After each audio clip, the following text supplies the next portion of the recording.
Hola, ¿qué tal? ¿Cómo están? Qué gusto saludarlos. Mi nombre es Héctor Riveros. Les agradezco el favor de su atención para analizar rápidamente una imagen que sintetiza cuáles son los puntos más importantes de lo que es el proyecto de sentencia de la Suprema Corte de Justicia de la Nación, en la cual se declaran constitucionales y también inconstitucionales algunas partes de la reforma judicial.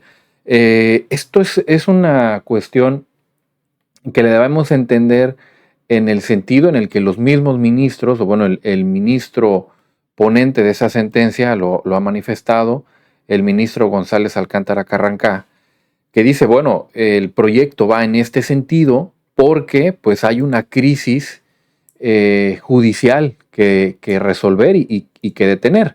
Esa crisis judicial que, bueno, pues tiene a los jueces de distrito, a los juzgados de distrito, a los colegiados de circuito y a todos los órganos jurisdiccionales prácticamente, excepto la Corte, pues en un paro de labores porque pues está esta reforma judicial.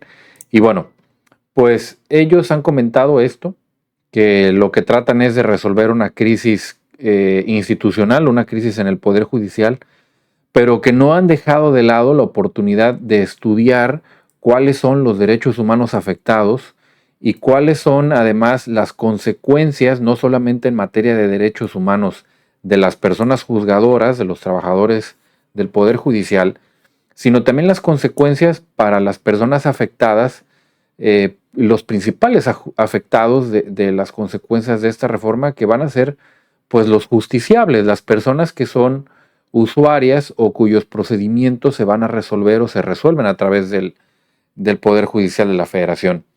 Y este ha sido digamos, el enfoque que ha dado el ministro para la resolución.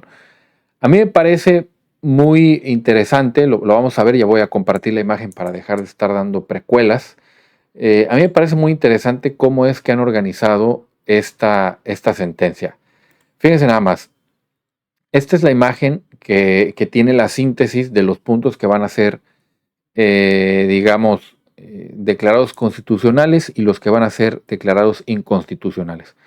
Vamos primero por los que van a ser declarados constitucionales y los vamos a dejar para otro video. Bien, ahora, constitucional, van a declarar elegir a los ministros de la Corte por voto popular, también elegir por voto popular a los integrantes del Tribunal de Disciplina Judicial, también van a declarar constitucional elegir a los magistrados del Tribunal Electoral. Es decir, a las las tres máximas autoridades dentro del Poder Judicial de la Federación, pues sí se está permitiendo que se elijan por voto popular. Bien, ahora otro punto que se está declarando constitucional es medidas de austeridad para cargos futuros, ganar menos que el presidente de la República o que la presidenta de la República, la extinción de los fideicomisos, la creación del Tribunal de Disciplina Judicial, la creación del órgano de administración judicial. Bueno, esto obviamente tiene sentido porque actualmente el órgano que se encarga tanto de la disciplina como de la administración de los recursos y los bienes del Poder Judicial de la Federación es el Consejo de la Judicatura Federal. Y esta reforma plantea dividirlo en dos: un órgano de administración, exclusivamente de administración, y otro órgano de disciplina, exclusivamente de disciplina. Por lo tanto, si se declara constitucional elegir a los magistrados del Tribunal de Disciplina Judicial, bueno, pues también se tendría que declarar constitucional la existencia del tribunal, del órgano, perdón, del órgano de administración judicial. Ahora también los plazos para resolver los asuntos penales y fiscales, pues también está bien esta reforma, aunque bueno, de cierto modo, al menos en materia penal, esto ya estaba previsto, pero bueno, pues cuando los asuntos en materia penal se retrasan porque los acusados o las personas que se están defendiendo promueven recursos, bueno, pues ya sabemos que estos términos para resolver pues se suspenden porque no se puede hacer responsable al órgano jurisdiccional del retraso en la administración de justicia, sino que la administración de justicia se retrasa porque hay recursos que los mismos acusados o las personas que se están defendiendo, pues están generando un retraso en la continuación del procedimiento. Bien, ahora también se va a declarar constitucional la prohibición de suspender normas generales en acciones de inconstitucionalidad y controversias constitucionales. Esto ya de cierta forma funcionaba así. Se promovían las acciones de inconstitucionalidad, las controversias constitucionales, y no se otorgaban suspensiones.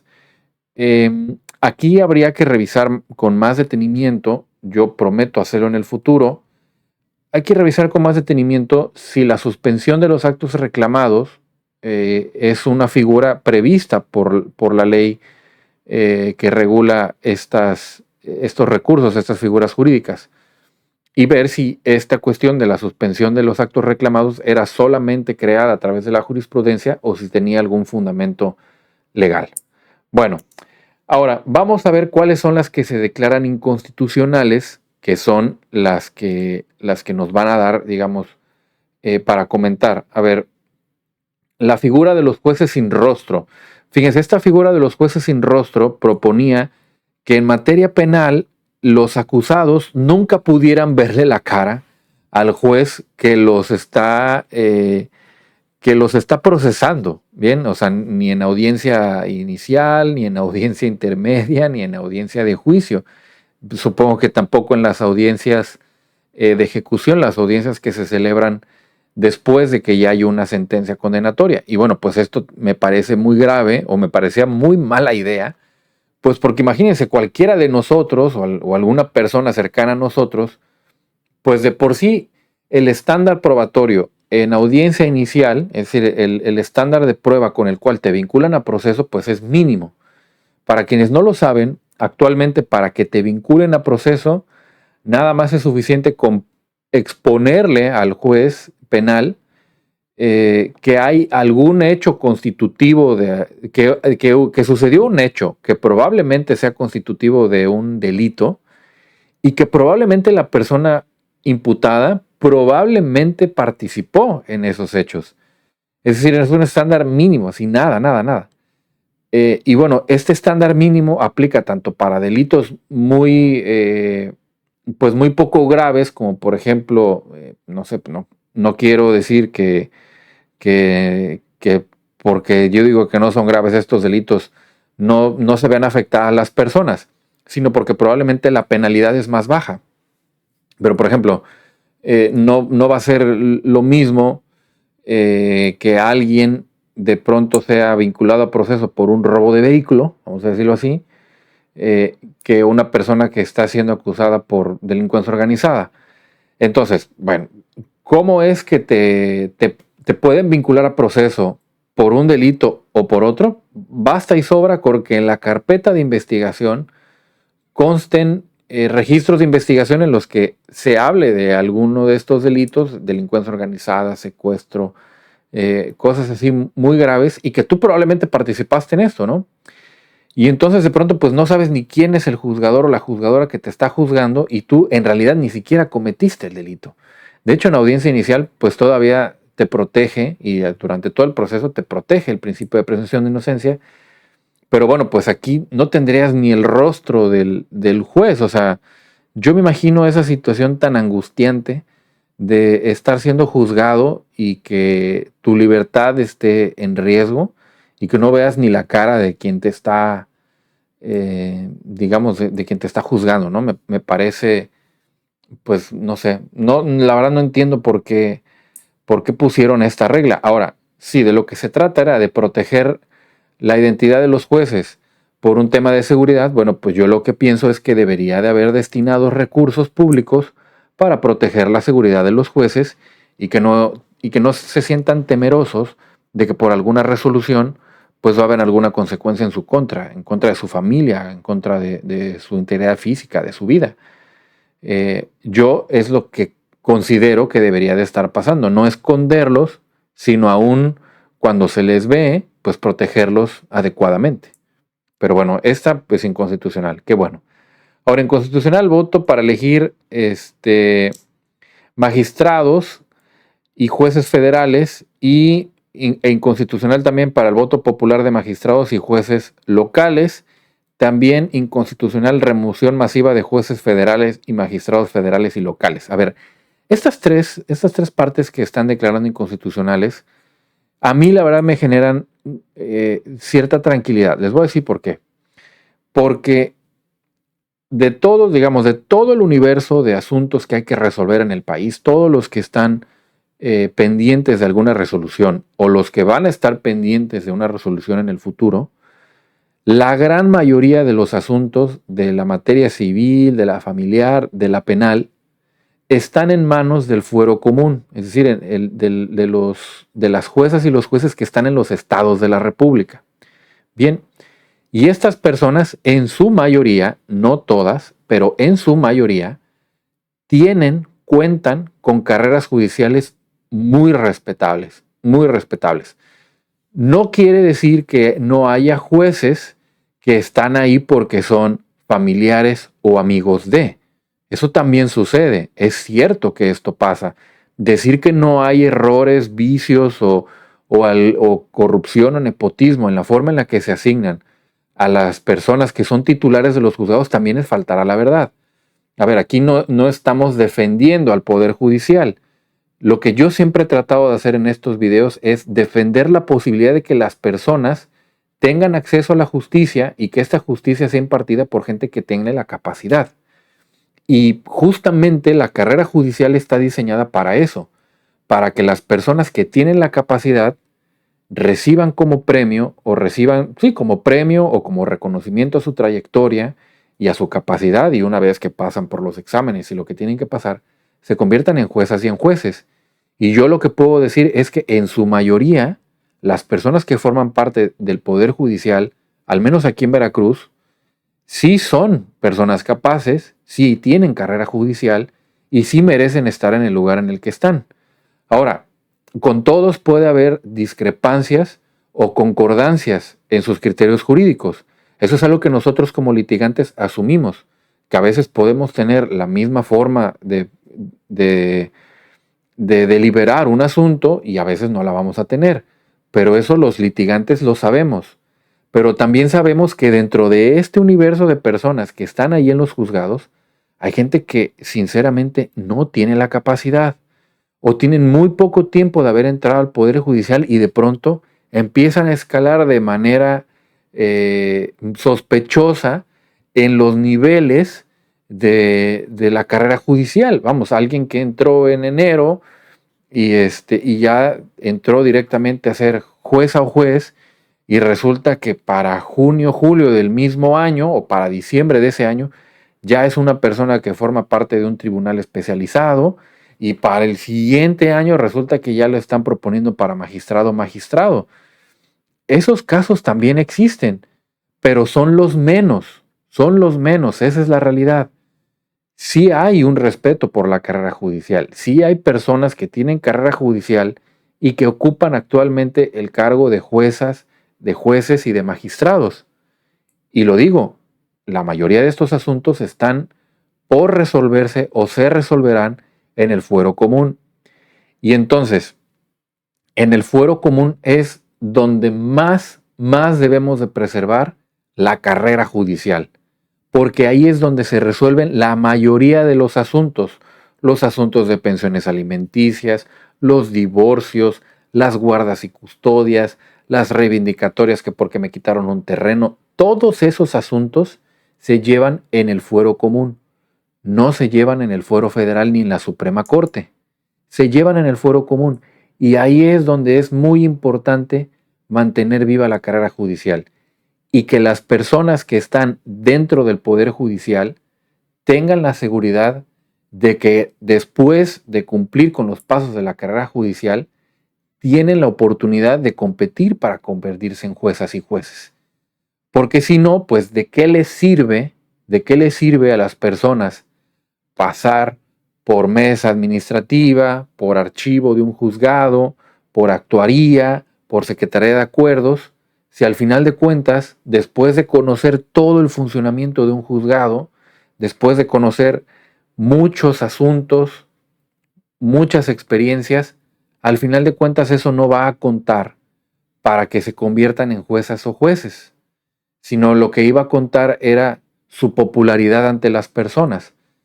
Entonces no había una consistencia entre la formación de una persona que tiene la vocación de trabajar dentro del Poder Judicial y el futuro de esa vocación, que es convertirse en jueza o juez. Entonces yo estoy muy de acuerdo y me genera mucha tranquilidad saber que el proyecto del ministro tiene esta característica, porque a mí como persona que soy usuario del Poder Judicial digo, está bien, porque las personas que están ahí, puede que yo coincida o no coincida con su manera de trabajar, con su manera de pensar jurídicamente, pero lo hacen porque su formación así se los ha marcado. No me van a resolver los asuntos porque quieran quedar bien con el electorado que votó por ellos. Bien, y se los digo por lo siguiente. Nosotros los abogados litigantes tenemos esta función también hasta cierto punto de ser, digamos, como que un intermediario entre las personas que son parte en los asuntos, los que se ven afectados por el resultado de las resoluciones, y el Poder Judicial, porque las personas pues no siempre tienen la oportunidad de estar al pendiente de su asunto, no quieren saber de juzgados, no quieren ir a los juicios, no quieren saber nada, solo quieren resultados. Y entonces para nosotros la obligación es entregar estos resultados independientemente de las condiciones en las que se encuentre el Poder Judicial.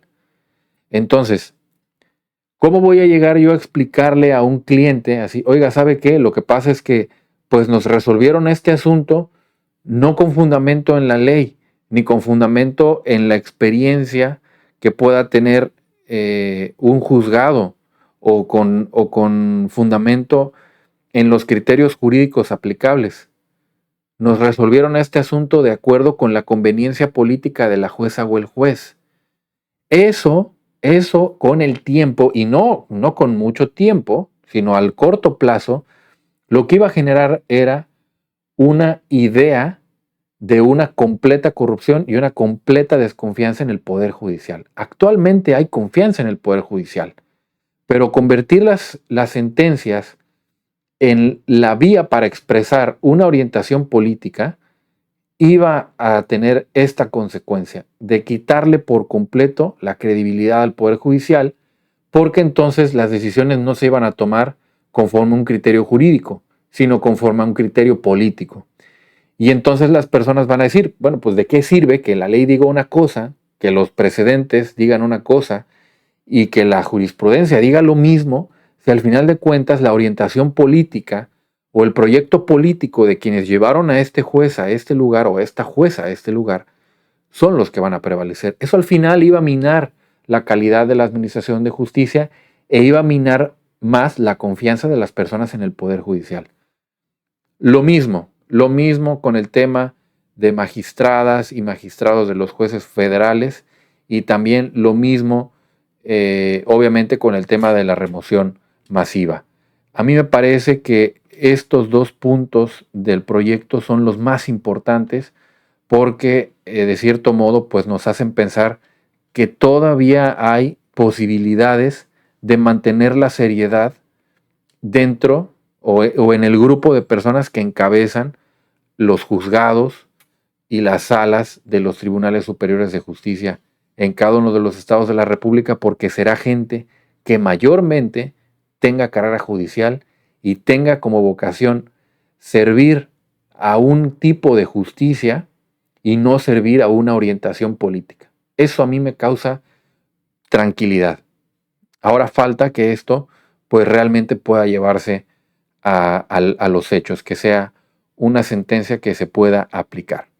Ahora, otra cuestión que fue declarada inconstitucional, el recorte salarial para juezas y magistrados en funciones, pues sí, obviamente, si tienen un salario en este momento, pues ellos cuando entraron a trabajar tienen este derecho laboral que es el salario, y entonces no se puede aplicar una norma en perjuicio de nadie de forma retroactiva. Ese es un principio constitucional, la no retroactividad de la norma, está en el 14 de la Constitución, y por supuesto pues que no le puedes bajar el salario a alguien por mandato de ley si cuando esa persona entró la ley le permitía este tipo de remuneraciones. Eso sí, pues es inconstitucional porque va en contra del principio de irretroactividad de la ley del 14 constitucional.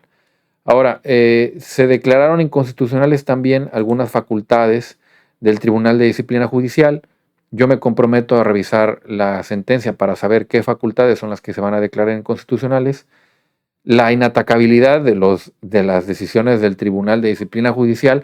Les voy a dejar por aquí en las tarjetas los videos donde yo analicé párrafo por párrafo, artículo por artículo, esta reforma judicial y justamente hice estos comentarios sobre la inatacabilidad de las decisiones del tribunal y también hice algunos comentarios sobre las facultades tan amplias de este tribunal de disciplina, cómo se convertía en juez y parte. Es decir, me da gusto ver esto aquí porque parece ser que estamos haciendo una misma lectura de las consecuencias jurídicas y de las ciertas violaciones a derechos y ciertas violaciones a los principios de un proceso administrativo sancionador, que es la naturaleza del procedimiento para asignar, para sancionar a las magistradas y a los magistrados de los tribunales federales, de los juzgados federales.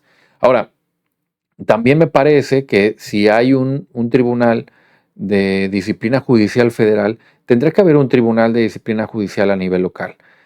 Voy a analizar, como por tercera vez me estoy comprometiendo, a analizar con detalle esta sentencia para saber qué es lo que va a pasar con ese tribunal de disciplina judicial, que también hace falta. Sobre todo para estas personas que de pronto empiezan a escalar muy rápido dentro de la carrera judicial y que en realidad no tienen la competencia, ni la vocación, ni la capacidad para poder ser juezas o jueces. Ahora, última parte que se pretende o se propone declarar inconstitucional es la prohibición de suspender normas generales en amparos. Bueno, pues en el amparo, si hay una suspensión de acto reclamado y si como suspensión de acto reclamado se pide la suspensión de la publicación en el Diario Oficial de la Federación, pues sí, justamente yo creo que iría en el mismo sentido de los videos que hemos estado compartiendo, en el que hablamos de que la progresividad de los derechos humanos prohíbe que a través de una reforma se reduzcan las herramientas que tienen las personas para ejercer un derecho humano o se reduzcan las herramientas propias de este derecho humano a la tutela judicial de los derechos humanos. Pues muy bien, hemos llegado al final de este breve video de comentarios sobre la síntesis de lo que será un proyecto discutido en breve en la Suprema Corte de Justicia de la Nación, este proyecto de resolución, de sentencia, en el que se plantea declarar parcialmente constitucional y parcialmente, obviamente, inconstitucional la reforma judicial. Y bueno, pues para que ustedes, por supuesto, me hagan el favor de comentar aquí en este video. Yo estoy atento a todos los comentarios que hacen. Les agradezco mucho las felicitaciones y el agradecimiento que ustedes me hacen llegar a mí porque consideran que yo les explico claramente estos temas. La verdad, para mí ese es el mejor reconocimiento que puedo recibir. Se los agradezco una vez más y los invito a que lo sigan haciendo, a que me comenten, a que me digan cuál es su opinión una vez escuchadas pues mis opiniones, las opiniones que ustedes también tengan en los medios de comunicación. También tienen toda la libertad de hacerlo aquí en los comentarios del video. Por supuesto también que no se vayan sin regalarme un like y por favor, si no se han suscrito, suscríbanse al canal y en la medida de lo posible, si ustedes consideran que esta es información que para alguien pudiera resultar importante, pues háganle el favor de compartírsela. Mi nombre es Héctor Viveros, me dio mucho gusto saludarlas y saludarlos. Nos vemos en un próximo video. Bye bye.